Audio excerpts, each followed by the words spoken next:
Assalamualaikum warahmatullahi wabarakatuh. Alhamdulillah, bagaimana kabarnya hari ini?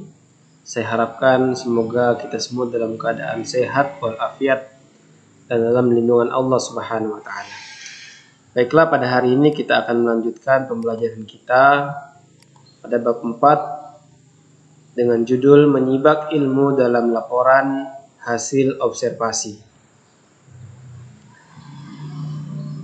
Seperti biasa, materi kita adalah materi pelajaran Bahasa Indonesia untuk kelas 7 SMP.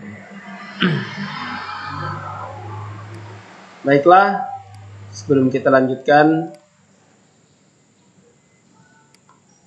silakan tonton video yang ada dalam channel ini, dapatkan informasinya, kemudian sebarkan kebaikan yang kalian dapatkan. Baiklah, langsung saja kita mulai pertemuan kita.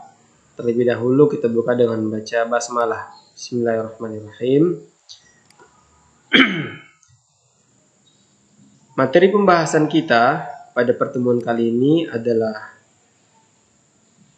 A. Mengidentifikasi teks hasil observasi. B. Menyimpulkan isi teks laporan hasil observasi yang berupa buku pengetahuan yang dibaca dan didengar. C. Menelaah struktur dan bahasa teks hasil observasi. Dan D. Merangkum dan menyajikan laporan observasi. Baiklah, kita akan membahas satu demi satu materi pembahasan kita pada hari ini. Namun pembahasan ini masih bersifat umum. Oleh karena itu, silakan disimak dan diperhatikan dengan baik. Baik, yang pertama, bagian A, mengidentifikasi teks hasil observasi.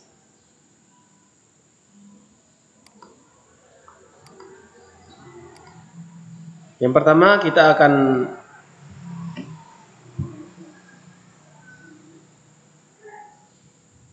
masuk pada bagian pengertian, yaitu tentang laporan teks observasi.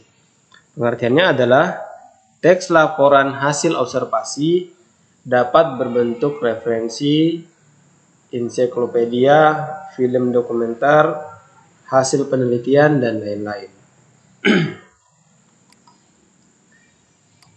Selanjutnya, tujuan dari teks observasinya adalah, jadi tujuan teks laporan observasi adalah untuk memperinci, mengklasifikasi, dan memberi informasi faktual tentang orang, hewan, objek, atau fenomena alam yang terjadi. Baik, kita lanjutkan. Ciri-ciri teks laporan observasi. Yang pertama, cirinya adalah isi yang dibahas adalah ilmu tentang suatu objek atau konsep. Yang kedua, objek yang dibahas bersifat umum sehingga menjelaskan ciri umum semua yang termasuk kategori atau kelompok itu. Yang ketiga, bertujuan menjelaskan dari sudut pandang ilmu pengetahuan. Yang keempat, objek atau hal yang dibahas secara sistematis, dirinci bagian-bagiannya dan objektif. Yang kelima, memerinci objek atau hal secara sistematis dari sudut ilmu, baik secara definisi, klasifikasinya, atau penjabaran dari ciri-ciri objek yang dimaksud.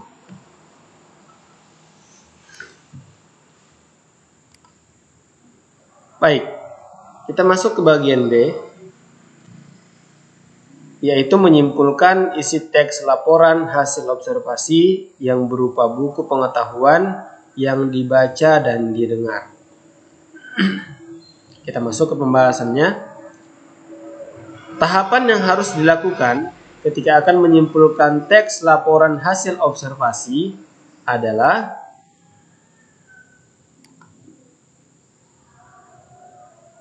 yang pertama, apa yang dibahas pada teks tersebut. Jadi ini tahapan pertamanya. Tahapan yang kedua adalah apa saja bagian-bagian yang diperinci dalam teks tersebut. Tahapan ketiga adalah memilah topik utama dan bagian-bagian yang terdapat pada tiap paragraf. Tahapan berikutnya yaitu tulislah informasi penting yang terdapat pada paragraf teks laporan hasil observasi. Baik, kita lanjutkan. Bagian C yaitu menelaah struktur dan bahasa teks hasil observasi. Kita kembali. Struktur teks laporan hasil observasi mencakup pertanyaan umum, deskripsi bagian, deskripsi manfaat, dan kesimpulan. Pada saat akan menelaah bahasa pada teks hasil observasi, yang harus dilakukan adalah yang pertama, mendaftar istilah pada teks observasi. Karena biasanya kita akan menemukan istilah-istilah yang berasal dari bahasa asing atau istilah-istilah ilmiah yang mungkin belum kita ketahui. Maka harus ditulis. Kemudian yang berikutnya, melengkapi teks hasil observasi. Berikutnya, memperbaiki kepaduan paragraf. Ya, kemungkinan dalam teks tersebut ada paragraf yang tidak padu atau masih ada kalimat-kalimat yang tidak menggunakan bahasa yang baku, maka itu kita perbaiki. Kemudian, menyunting kalimat yang mengungkapkan klasifikasi. Berikutnya, menyunting kalimat-kalimat yang boros. Ya, maksudnya, di dalam paragraf tersebut jika ada kata-kata yang berulang sehingga terjadi pemborosan kata, maka itu kita sunting kembali. Kita ambil yang penting-pentingnya saja. Berikutnya, menelaah prinsip penggunaan kata, kalimat, tanda baca, dan ejaan. Ya, jadi seperti yang sebelumnya, pada bagian ini juga kita akan memperhatikan lebih banyak lagi, mulai dari tanda bacanya, kemudian ejaan yang digunakan, apakah sudah termasuk ejaan yang disempurnakan atau masih menggunakan ejaan lama. Maka itu harus kita sunting kembali, kita telaah kembali untuk kemudian kita perbaiki sebelum hasil teks laporan observasi tersebut dipublikasikan. Ya, pembahasan yang selanjutnya yaitu merangkum dan menyajikan laporan hasil observasi. Di sini kita akan melihat langkah-langkah dalam menulis teks laporan hasil observasi. Langkah yang pertama adalah menentukan topik yang akan ditulis. Yang kedua, menyusun kerangka laporan.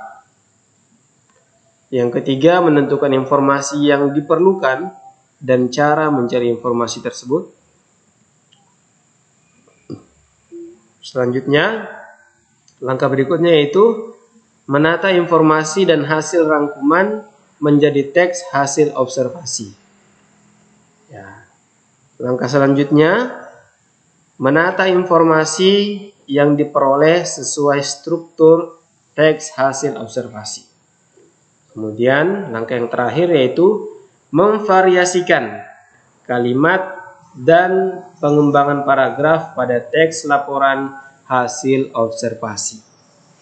Ya, itu tadi beberapa langkah-langkah dalam menuliskan teks laporan observasi. Oke. Terima kasih. Sekali lagi, pembahasan ini adalah pembahasan yang masih bersifat umum. Untuk itu nanti pada pembahasan selanjutnya kita akan membahas lebih rinci lagi, lebih detail lagi tentang materi yang kita bahas pada pertemuan kita kali ini di bab 4. Saya kira cukup pertemuan kita. Semoga kita semua dimudahkan dalam memahami ilmu yang bermanfaat dan mengamalkan apa yang telah kita dapatkan di dalam kehidupan sehari-hari. Yang terakhir saya ucapkan, teruslah berbuat baik walaupun kecil, tetaplah menjadi orang baik meskipun sulit. Terima kasih. Wassalamualaikum warahmatullahi wabarakatuh.